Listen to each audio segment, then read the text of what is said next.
is at full production, and Repsol Eni gas production is also at full. Thanks to whom? To the workers of Venezuela and to our country's own efforts, with or without licenses. Venezuela does not need licenses to develop, nor to be subject to schemes of neocolonialism. Argentina's National Assembly approved the resolution that benefits the country's retirees and the labor sector in spite of budget cuts by President Javier Milei. On Wednesday, deputies debated on a reform to improve the conditions of the working sector and the health crisis. However, the government warned that it will veto the excuse that there is not enough funding to face the country's decay.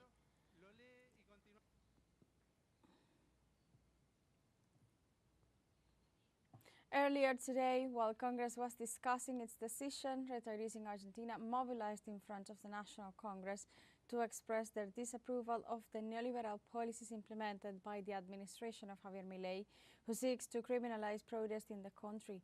Under police tension, hundreds of pensioners gathered in front of the Congress to demand an increase in pensions, supplementary bonuses, and a price adjustment for medicines.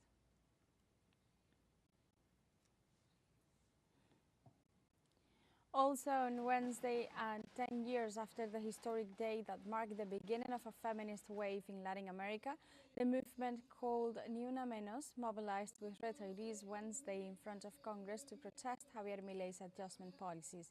The movement also urged the government to adopt policies against gender-based violence, the persecution of workers in soup kitchens and migrant women. Social organizations and trade unions also joined the demonstrations.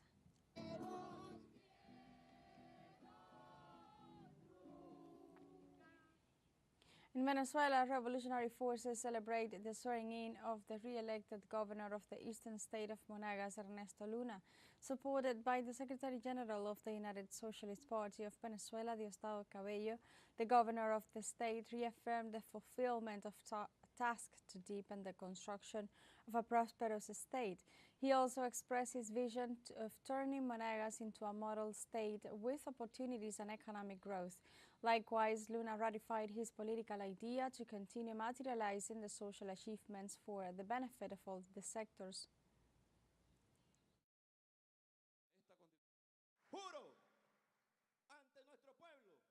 I swear before our people, before God, before my mother, my family, my wife, before all of you, to continue serving our people.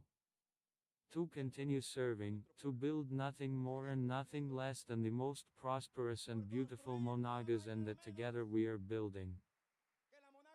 That is why today is not only a swearing-in ceremony, it is an act of commitment that we unite in our soul, in the depths of our being, in every territory, to continue to work in all territories, in every street, in every school, in every village, in every urbanism, in every sector, visiting our people, listening to our people, to undertake the task that our eternal commander, Hugo Chavez, has entrusted to us, and that our president, Nicolas Maduro Moros, has demanded of us, which is to work together with the people, hand in hand with the people, together with the organized communities, together with the popular sectors, together with the different social sectors of the social, economic and political life of the state.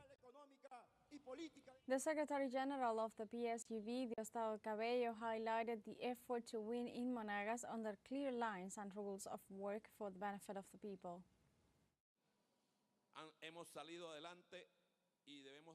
We have moved forward, and we must say it on our own. The government and the people of Venezuela pushing that ship Ernesto called Venezuela to move forward, working with our effort, producing under a line of clear rules of work and of all. And Monagas is fundamental. What doesn't Monagas have? In addition to all the natural wealth, it has an extraordinary people who work, who do not rest, who fight. It has a formidable women's movement who are in the streets every day, and you, as governor, must add up.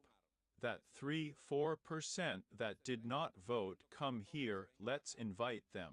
We have the arguments to talk to them. We are not going to fool them. We are going to talk to them clearly, and we have the means to prove it.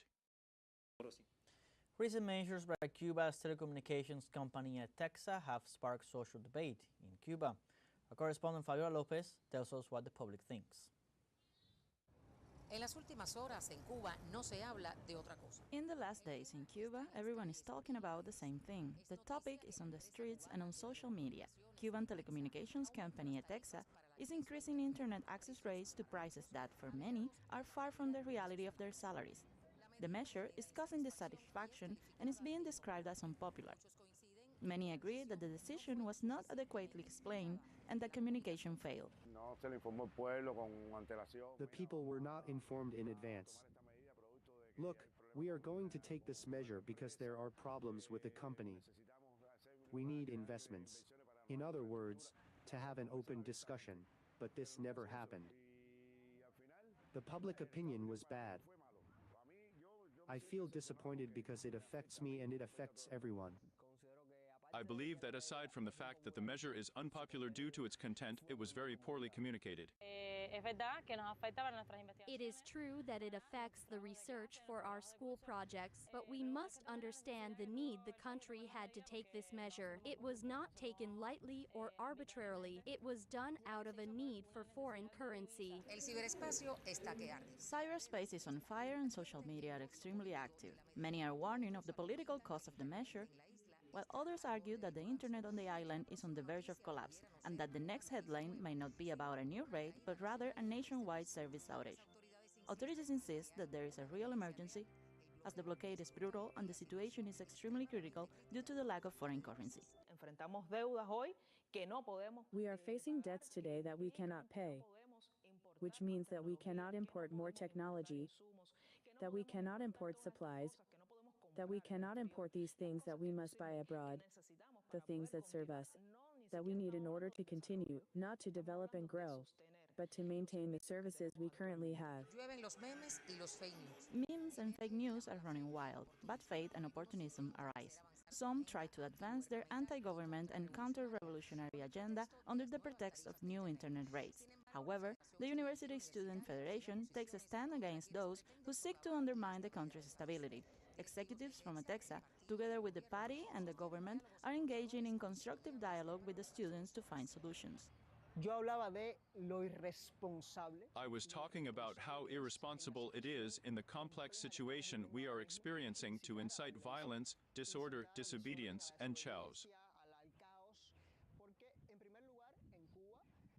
Because first of all, in Cuba, which is imperfect but improvable, we have an institutional structure that is not the result of the will of the government,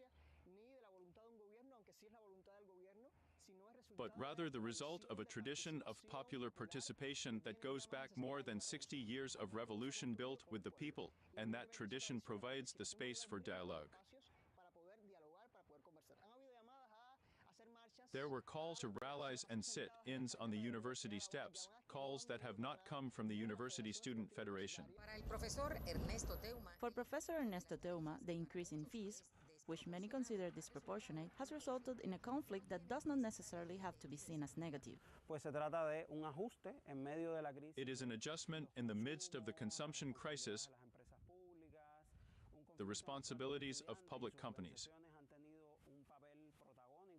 A conflict in which students and other organizations have played a leading role, which would be from a civic perspective above all for access and guarantee of certain rights. However, it has been quickly exploited by agendas that seek to turn these conflicts into irreconcilable hostilities. Through his X account, President Miguel Díaz-Canel insists that the revolutionary government is working to provide well-being to the people in the midst of the most criminal stage, and explains that options are being sought out for the most vulnerable sectors. Many say that what is at stake here is not internet access fees, but the credibility of a project that the vast majority is still willing to defend. Fabiola Lopez, teleSUR, La Habana. Venezuelan Minister teleSUR Rodriguez highlighted the operability of the Bolivarian nation's oil fields.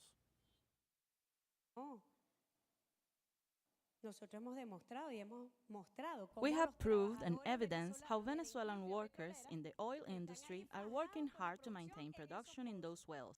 And I repeat, well, they even showed me earlier an AI doll of me saying this.